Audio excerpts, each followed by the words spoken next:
Hi everyone, welcome to Research MD. This is Dr. Pramil, and I work as a Chief Medical Officer in the United States, also an Associate Professor of Medicine in one of the large medical schools. We've been doing series of lectures about alternative pathways or medicines we can take and see like how exactly it works, right? It's very common. I think 50% of the people they may be taking some kind of alternative medicine which we don't know according to the whatever this research statistic. But do you know how does this work? Okay, you hear all about this wonderful benefits like turmeric all the time. The ancient literature, turmeric has been used for different properties. And even in the modern medicine, like you hear the stories about turmeric, antioxidant. Today we're going to look at the turmeric and how does it decrease our blood pressure. Okay. Now, the turmeric, what is the active component in turmeric is curcumin, right? I think everybody know that. We got like a curcumin and dimethoxycurcumin. I think it contains some phenols and methoxy group. Those are the component inside it, okay? And then how does it like, first of all, before we do that, let's look at how does somebody have blood pressure. Okay, a lot of stress, right?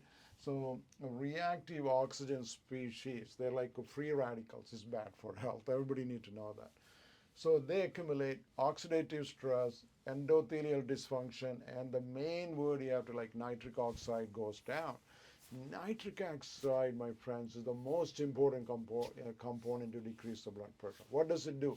It dilates your blood vessel. Okay, so if you don't have enough nitric oxide, what's going to your blood vessels and all that become constricted, so your blood pressure can go up. Okay, so the goal, everything is like we need to decrease the nitric oxide. We need to increase the nitric oxide. If you decrease the nitric oxide, you're gone, you have high blood pressure and all that. Eventually, what curcumin or turmeric does is increase nitric acid. Okay, increase nitric acid level, so your blood pressure comes down. Okay, you have to know the relationship, right? What's the relationship? Increase nitric oxide, decrease blood pressure. Okay. Now we look at, go back to this curcumin, dimethoxycurcumin. This is a nuclear erythroid factor 2 related to factor 2, an antioxidant releasing compound there. Okay, that is what this activate this pathway. So this is antioxidant reactive enzyme.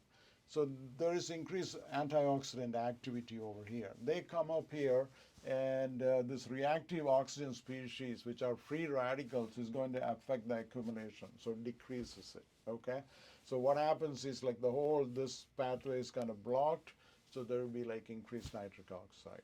The other thing, it directly come up here and stimulate the nitric oxide, like more nitric oxide.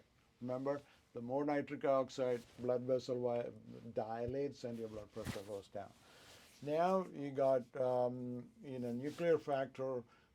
It also down regulation of this nuclear factor kappa B, mitogen activate protein kinase, and activated protein 1. These are pro-inflammatory. This kind of produce like a lot of inflammation, right? When you have inflammation, everybody know that's bad. And you have a lot of inflammation, your blood pressure is going to go up. So this curcumin component has to down-regulate this inflammatory pathway. All this trying to decrease it, so less inflammation. So what happens when you have less inflammation? If you look at our endothelial dysfunction, is going to happen? No. Endothelium is going to function fine, more nitric oxide, and then your blood pressure go up. Okay, so there's like so many minute ways you can affect the blood pressure. One is directly stimulating nitric oxide. The other one is working on the reactive oxygen species, which are free radicals, cutting it down.